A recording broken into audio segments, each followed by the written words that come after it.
Welcome to Sunday Sermons, brought to you by the Chapel Podcast Network. Let's grab our Bibles and open up to the book of Galatians, chapter 2, verses 1 through 21. And I'll read verse 20 for us now, as we prepare to hear from Rich Sylvester, as we continue in our sermon series titled, Walking on the Road Together.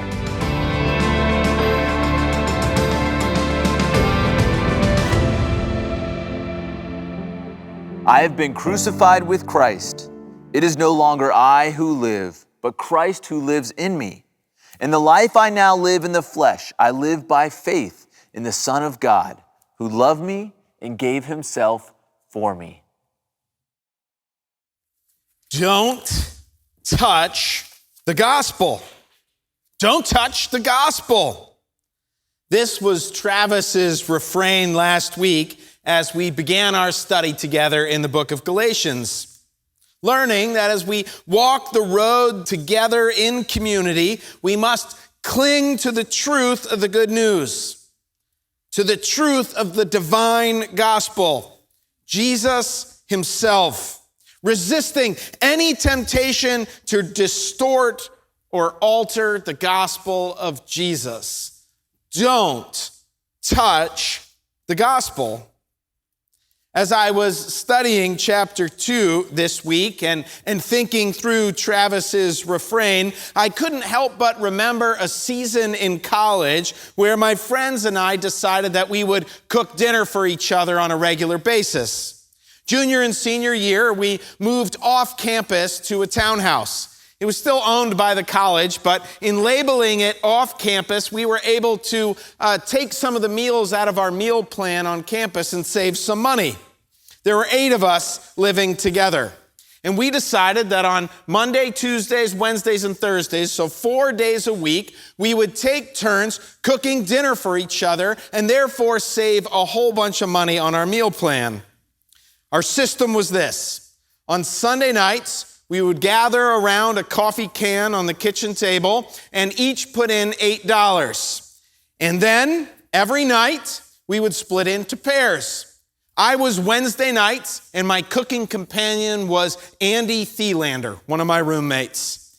And when it was our night to cook, we would go to the coffee can, and we would take out $16 to bring to the store. And that $16 was meant to feed 8 college dudes. It was a hard task. But I remember one Wednesday, we took our $16 in cash and got in the car and drove to the local grocery store called the Market Basket. We were looking for what we normally looked for, rancid meat that was on sale. No, it was hard to feed us for $16. There was really only one rule. You couldn't buy any TV dinners. Andy and I tried that once. It did not go over well. But we did find some ground beef that was marked down on price and looked like it was still, normal color. And so we went for it, and we decided that we were going to make my mom's chili recipe. Now, in my house growing up, chili is more of a sweet dish than a spicy dish. My mom and dad don't like spices. They don't like hot things. Once we brought my dad to Moe's, and he bit into a chip and started going, ah. And I said, Dad, it's just called salt. You're going to be okay. They don't like spicy things. So I was making my mom sweet chili. Came home, started browning the meat, added the kidney beans, petite diced tomatoes, and ketchup, which gave it its sweetness. Well, as I was letting that simmer on the stove and do the things that chili does, I came out of my room, and one of my other roommates, Jared, who I admit was one of the better chefs in the house, he was standing over the chili pot with chili powder and hot sauce. And I said, Jared, what are you doing? And he said, it's not spicy enough, Rich. I said, it's not supposed to be spicy. It's sweet chili. Leave it alone. He's like, okay. I came out again, and there was Jared over the pot with his chili powder and his hot sauce. Rich, chili's got to be spicy. Jared, it's sweet chili. Stop doing what you're doing. Stop touching my chili. Well, sure enough, when dinner time came, with all the chili powder he added and all the ketchup I added to counteract, it was a disaster. The chili was ruined. I didn't like it. Jared didn't like it. And Andy proudly announced, he had nothing to do with the meal that night at all. The chili was ruined. Paul has a very similar problem as I did making my chili. You see, Paul is preaching the gospel to the Gentiles. Gentiles are non-Jewish people. And as he preached the gospel of Jesus to the Gentiles, great things are happening. These Gentiles are coming to know Jesus. They are believing in Jesus. They are receiving Jesus in great numbers. Paul's ministry is taking off. Yet, there are some who are sneaking behind Paul and sprinkling chili powder on the gospel message. They're adding to the gospel message. You see, those that Paul is preaching to, these others are coming in behind him and saying, hey, it's good that you believe in Jesus, but there's more that you have to do. See, they said, if you truly want to be saved, you also have to be circumcised. Jesus plus circumcision, they said, leads to salvation. Now, Paul refers to these people in verse 4 as false brothers. And he refers to them in verse 12 as the circumcision party. They were, we know, Jewish Christians. They were culturally Jewish people who had given their life to Jesus and are now Jewish Christians, and they believed very much that Jesus was indeed the Messiah. But they also thought that one had to add following Jewish law to the gospel, that you had to add all those Jewish traditions and laws to the gospel in order to be saved. Sometimes we call them Judaizers, and they were adding to the gospel. Jesus plus circumcision leads to salvation. Jesus plus following the ceremonial laws of Moses leads to salvation. And just like Jared ruined my chili that night, Paul knows that this distortion of the gospel, this addition to the gospel, will ruin it. And so Paul says, don't touch the gospel. So Paul plans a trip. He grabs Barnabas and Titus, and he decides that they will head to Jerusalem, where Peter, James, and John are. Paul calls Peter, James, and John pillars. They are pillars of the early church. They are, of course, the disciples, Peter and John, and Jesus' own brother, James. And Peter, James, and John are in Jerusalem building that early church there. And that church was comprised mostly of Jewish converts.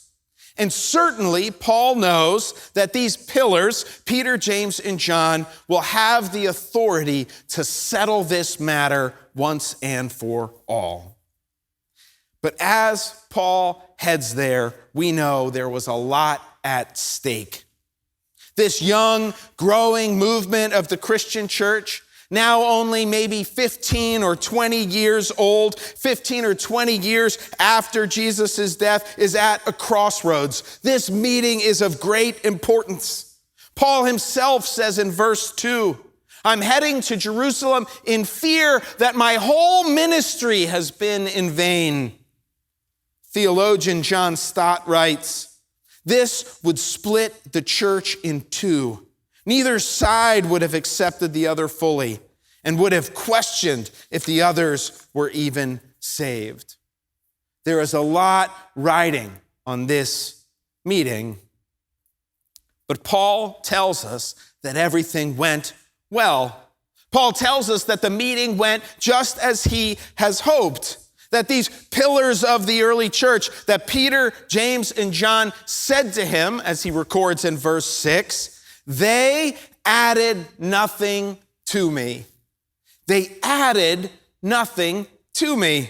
In other words, they added nothing to the message of the gospel. No call for circumcision, no Mosaic law, simply Jesus.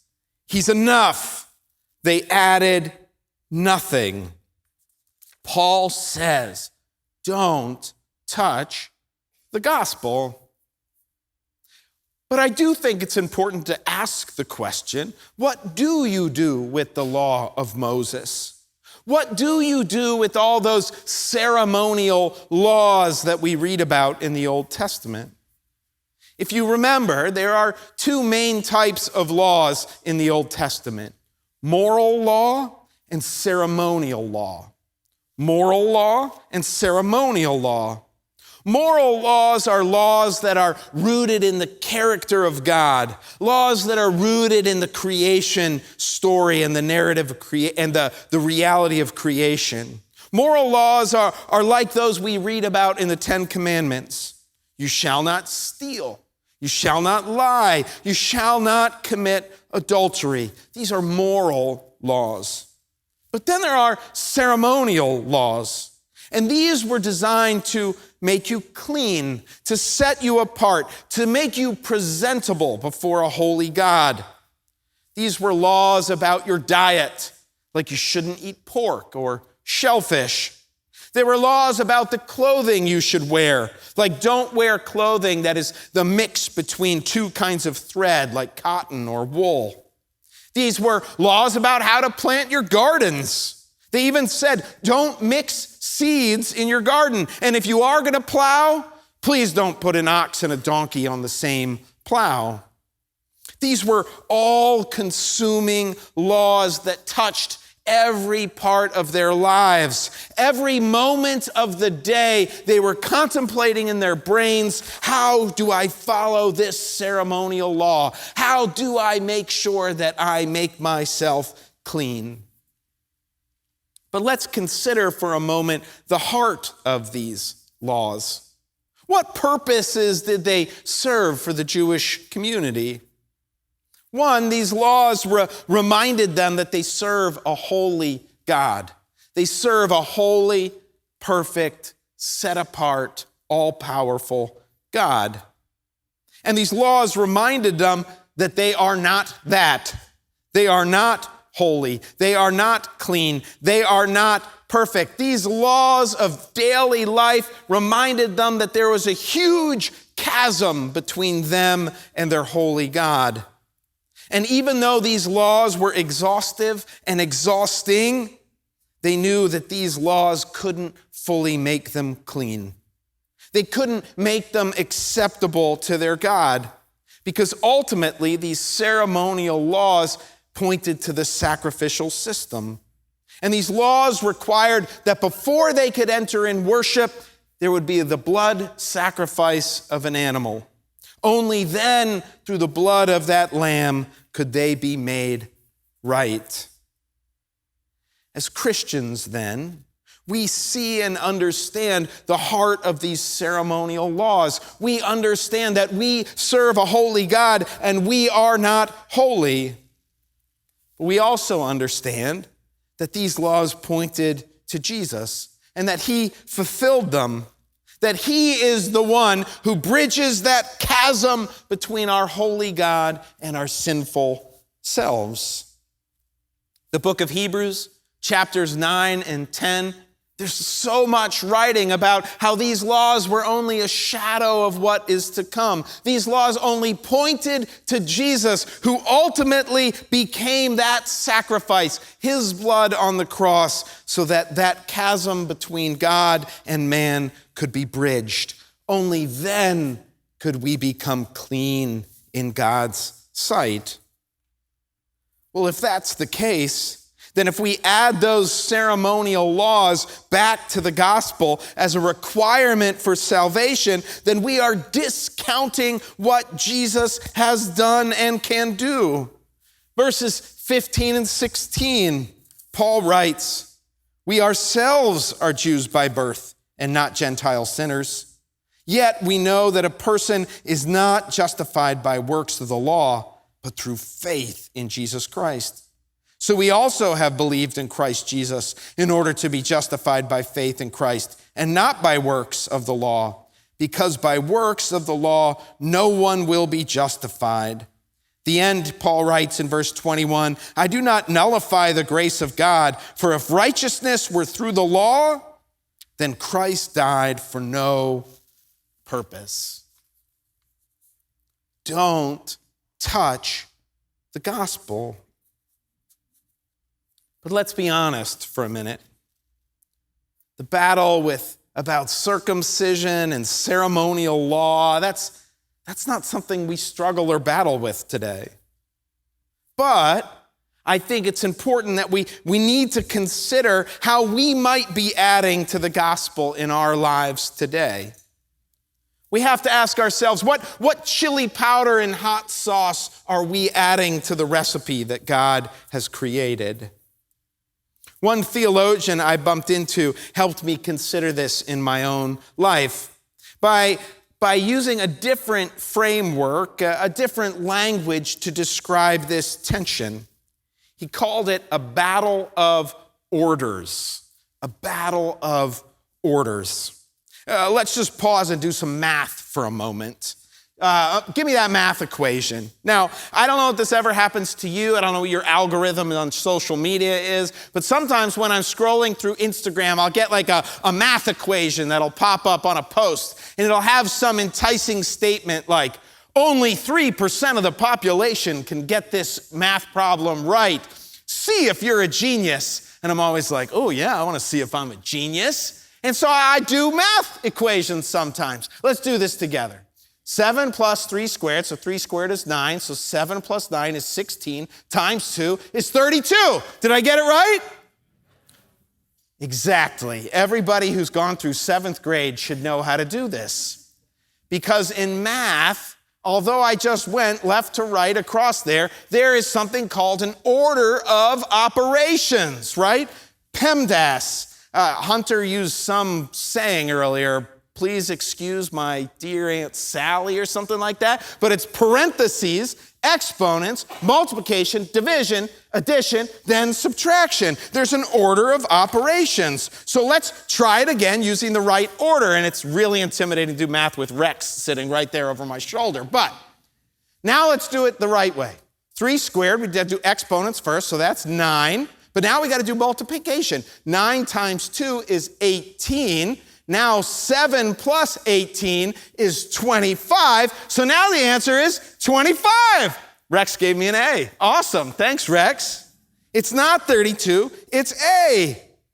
And if we do this math problem in the wrong order, we get 2 very different answers.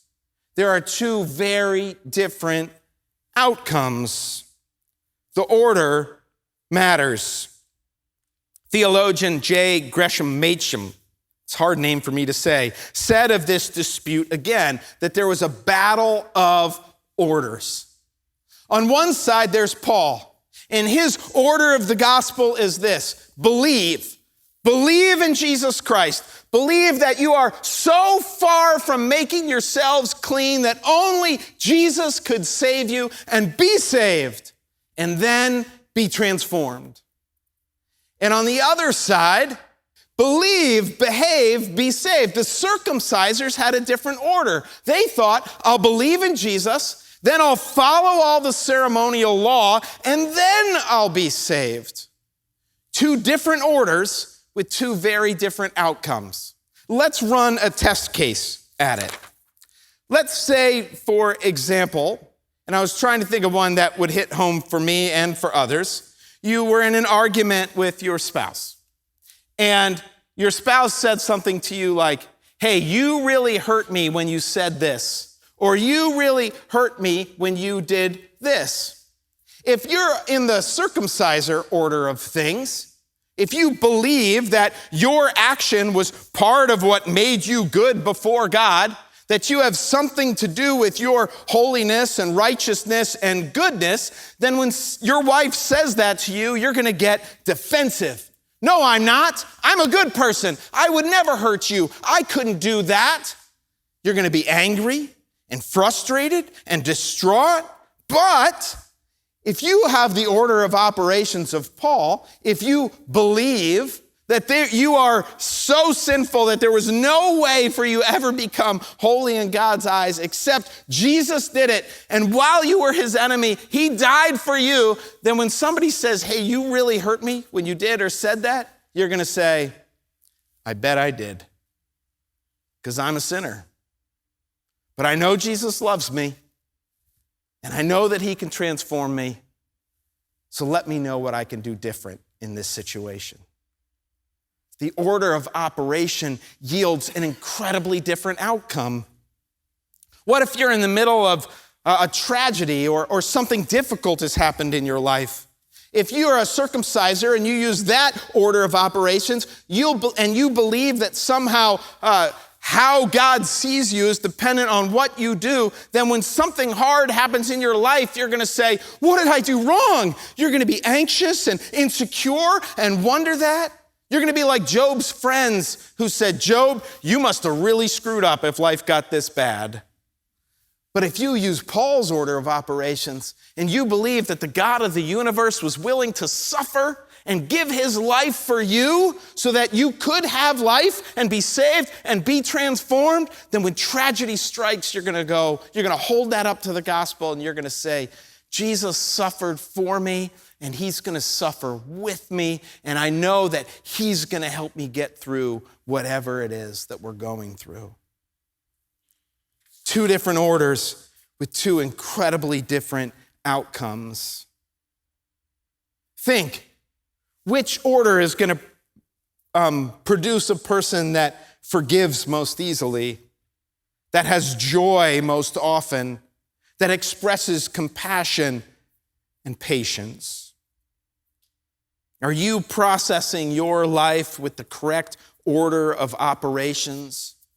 Are you living out the truth of the gospel in your life? Paul says, don't touch the gospel. And really, Paul's bringing us to his second point, which is this, that the gospel is transformational. That the gospel is transformational. Paul isn't just saying, don't touch the gospel, but Paul is also saying, let it transform you. We first noticed this in verse 10. Travis mentioned it in the offertory earlier. But as Paul and Barnabas and Titus are leaving that meeting with Peter, James, and John, we read this. They gave us the right hand of fellowship. They gave it to Barnabas and to me, and said that we should go on to the Gentiles as they do to the circumcised. Only they asked us to remember the poor, the very thing I was eager to do. The pillars of the faith added nothing to Paul's gospel, but they said, as you go, remember the poor. Uh-oh. Are they adding something to the gospel? Are they implying that we must believe in Jesus and serve the poor to be saved? Are they claiming that it's Jesus plus serving the poor for our salvation? No, they're not. But the disciples know, because they've listened to Jesus, that if you truly believe the gospel, if you truly understand that there was no possible way for you to make yourself clean, no possible way for you to make yourself right with God, except that he came to you and gave his life for you, then you will never be able to stay the same. You will absolutely be transformed, and that will be evident in how you care for the poor. Caring the poor is not a requirement, but a response to the gospel. It's not a requirement for the gospel, but a response to it.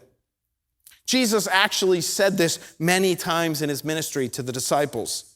In Luke chapter 6, in Matthew chapter 11, but one of my favorite stories or parables of teachings of Jesus is in Matthew 25. He says that at the end of days, the Son of Man, he'll come back to judge.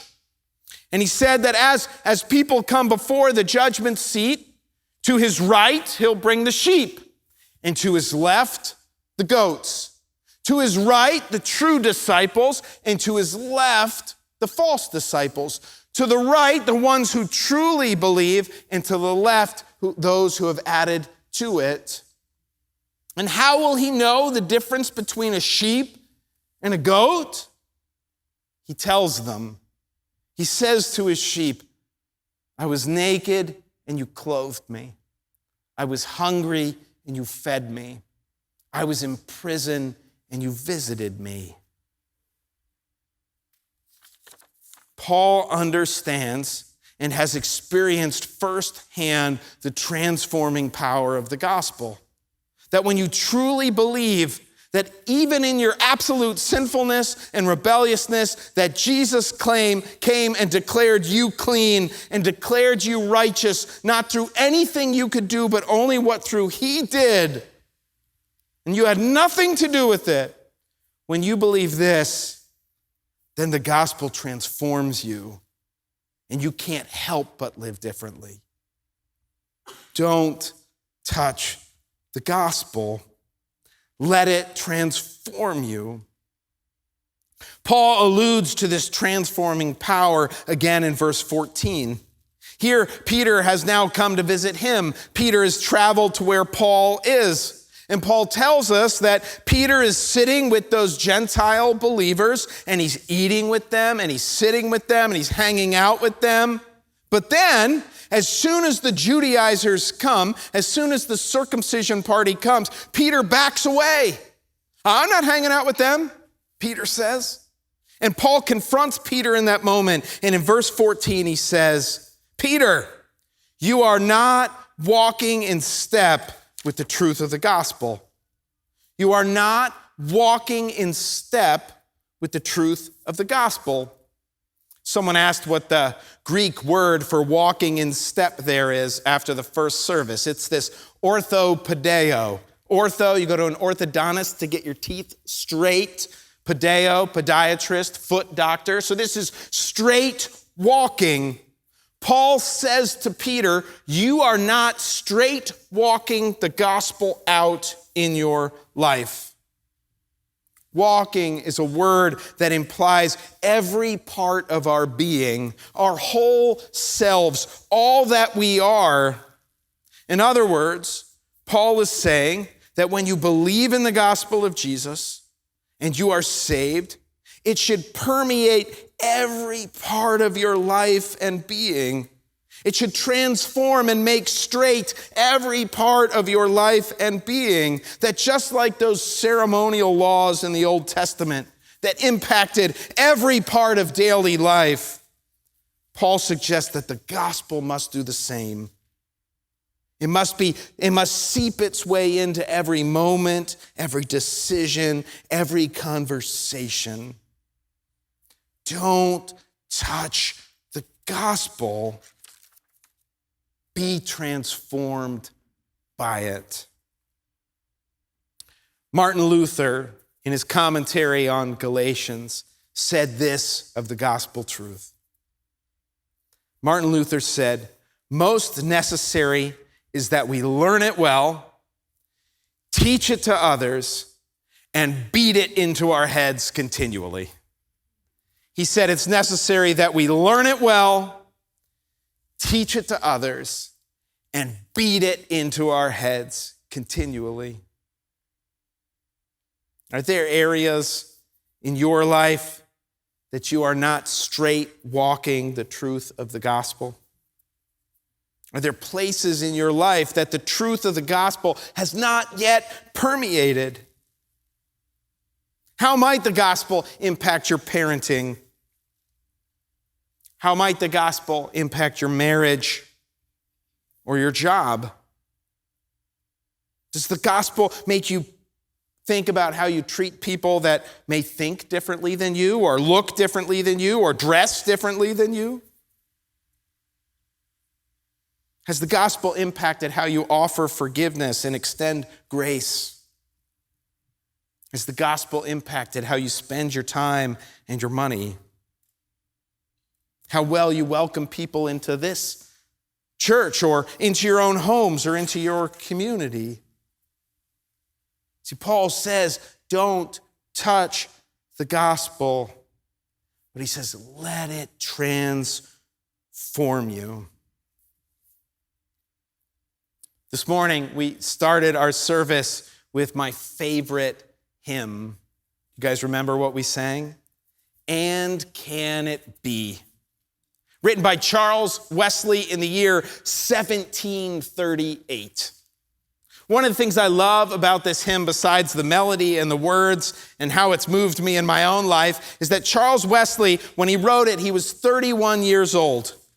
He was already an ordained Anglican priest. He had already been on several mission trips to tell people about the joy of the gospel. Yet, at the age of 31, Charles Wesley was sick and in bed. He was distressed and discouraged and worn out. And as he read his Bible, he realized that even though he was a pastor and a missionary, he had never fully embraced the truth of the gospel.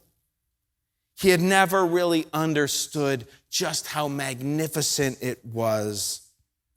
And so at the age of 31, he penned those words that I love so much. Amazing love, how can it be that thou, my God, should die for me? Maybe today you show up distressed, discouraged, worn out. And maybe that's because you've been adding to the gospel. Maybe that's because you've got your order of operations wrong. Maybe it's because you haven't yet beaten this truth into your head. Either way, know this, that Jesus Christ died for you. Thanks for joining us today. Here at the chapel, we are all about making disciples of Jesus Christ. And we hope you'll join us as we walk the Exodus way and learn to trust God on the way out of Egypt, the way between in the wilderness, and the way into His presence.